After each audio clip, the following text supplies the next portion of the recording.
Okay, I'm gonna let you in on what I'm doing. I'm taking some of the color that's already on the onion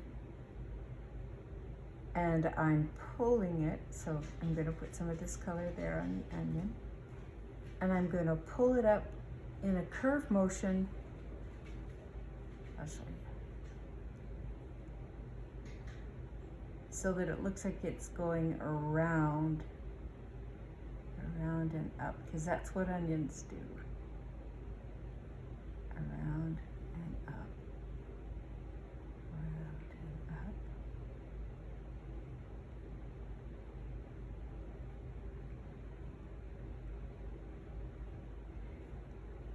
That looks a little bit too conspicuous, so I can soften it a bit by wetting, wiping, and just rolling this gently on top.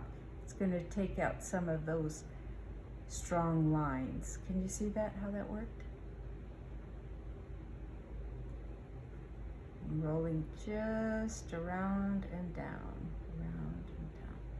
Wet, wipe, around and down.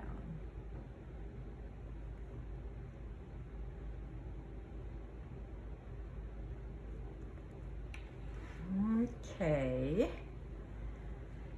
so let's see.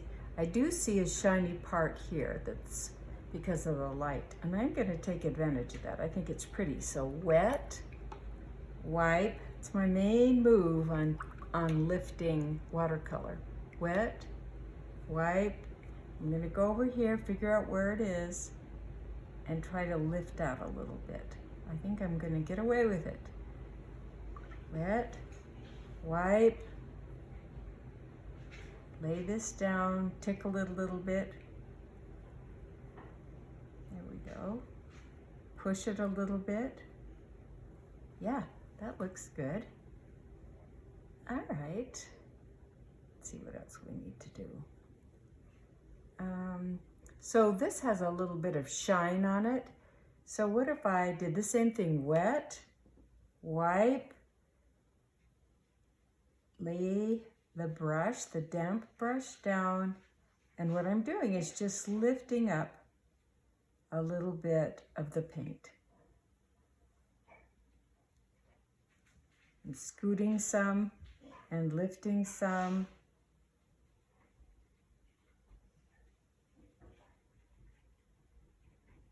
There we go.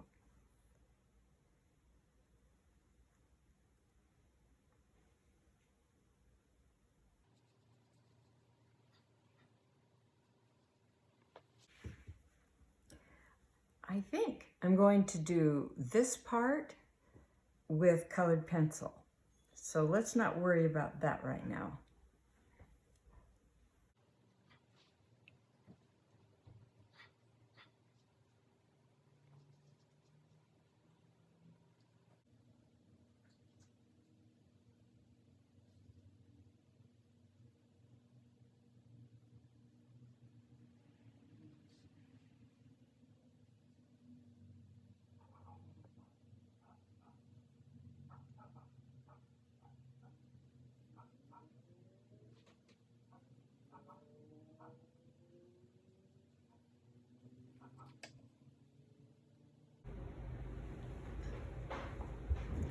So I'm going to use masking tape to make the edge of the table.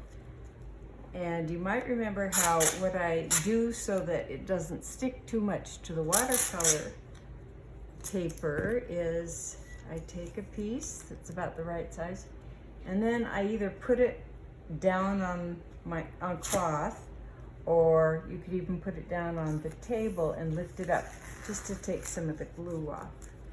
Okay, this is going to give me a nice clean edge, just what I want. And I'll lay it down.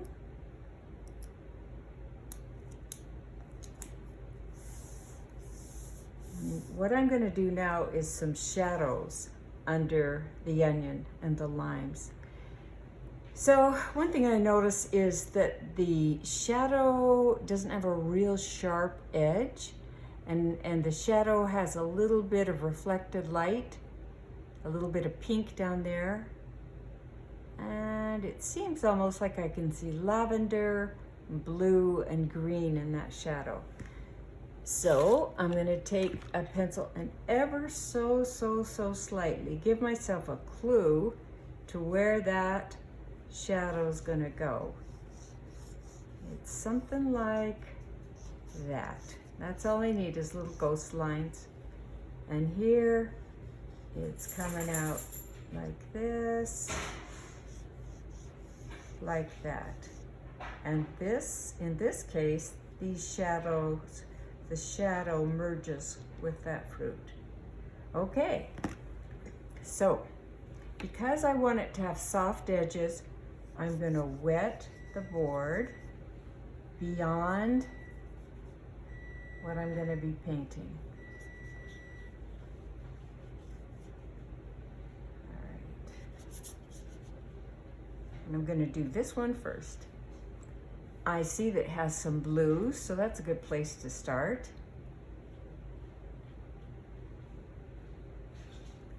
Mixing up, activating my blue. And because I wet the board, I have this nice soft edge, which I really want on this shadow.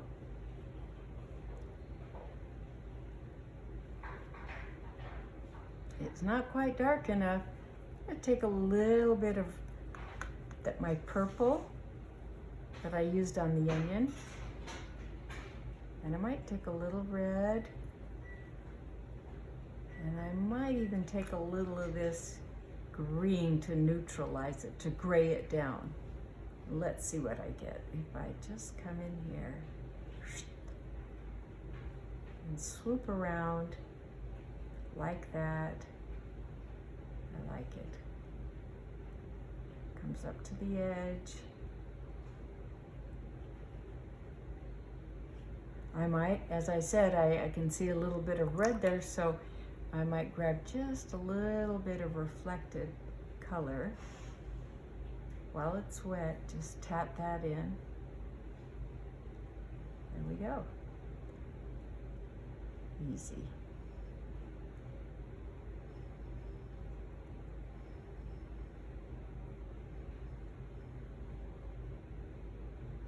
Keep your eye on it, because what you need to do is learn from your painting what it needs from you. Does it need a little bit more pigment in that shadow? I think that looks pretty good. Good enough.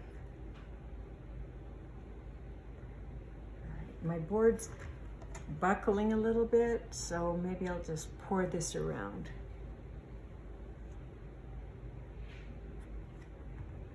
To soften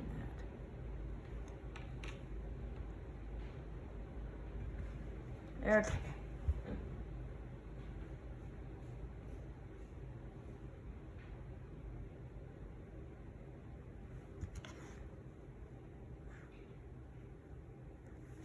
That's good enough.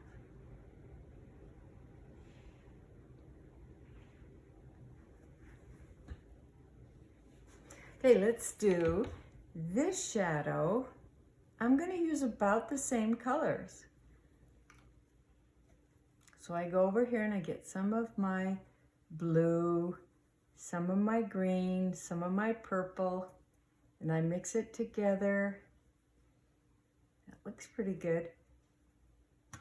Might even grab some of that. Looking for a colorful, you could say it's a colorful gray.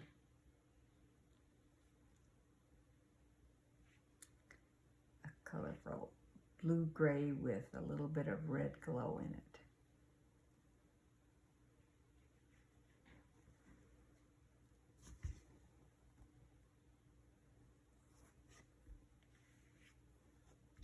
Okay, grabbing some. Here we go. Starting right underneath it, pulling this out. I forgot to wet the paper first, so you can see the difference between that loose fuzzy edge and this real distinct one, but it's not too late to fix it. And I bet you know how. Wet, dampen this, wipe it, and just lay the damp brush along the edge. And see how it scoots out? Wet, wipe, and along the edge. And that gives you a much softer edge. I'm going to lift a little bit of that out because it's just puddling in a bad way. All right. So far, so good. I see this is trying to get away from me over here, so I can blot along that edge if it's trying to grow up too much. Okay. All right, let's do this one. Same thing. I have my color mixed. That's good.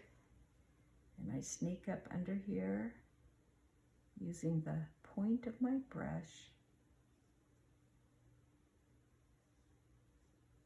And there we go. Goes up here and back. So you're not going to have that onion and that lime to look at. So you might have to find something in your kitchen if you want to add a fruit or vegetable to this technique.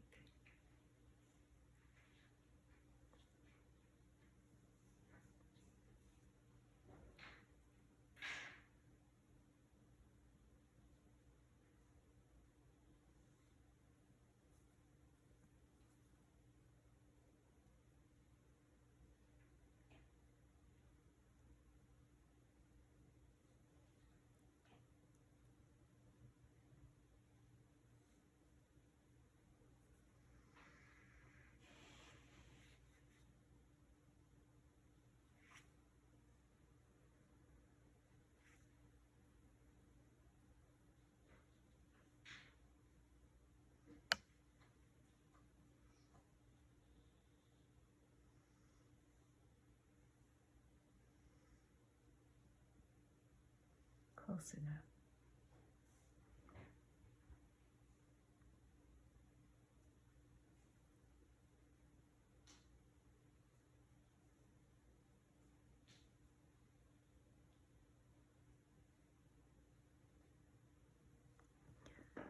Okay. It's quite a dark shadow.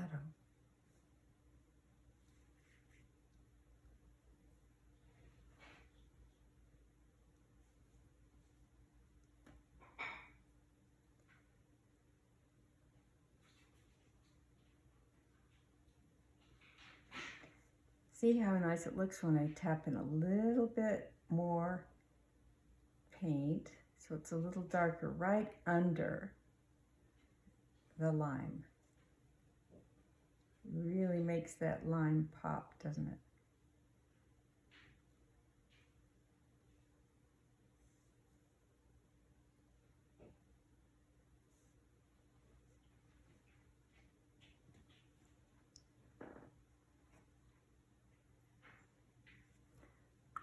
Wet, wipe, I can lift that a bit. Wet, wipe, and I can lift if I want.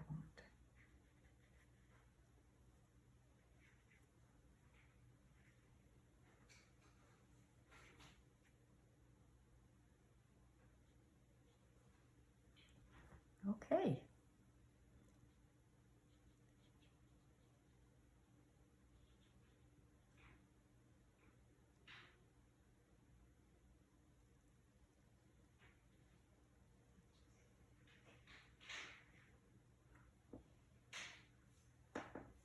Right, now we're going to dry that.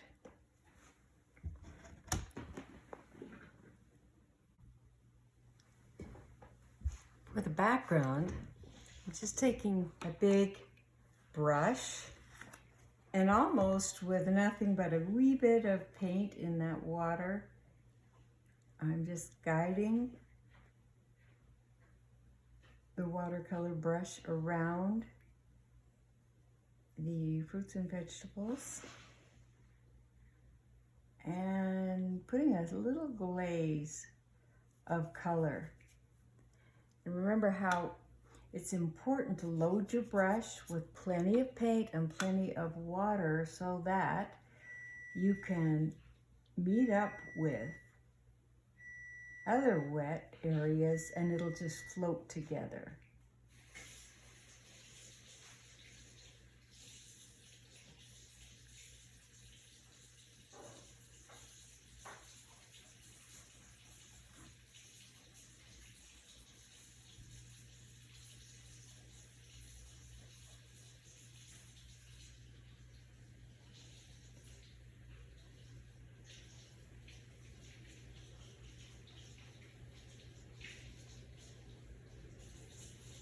There we go. And I like the way this has happened. You see how a bit of the color has worked its way in here and it's got some nice loose edges and it's entertaining to look at. I like that.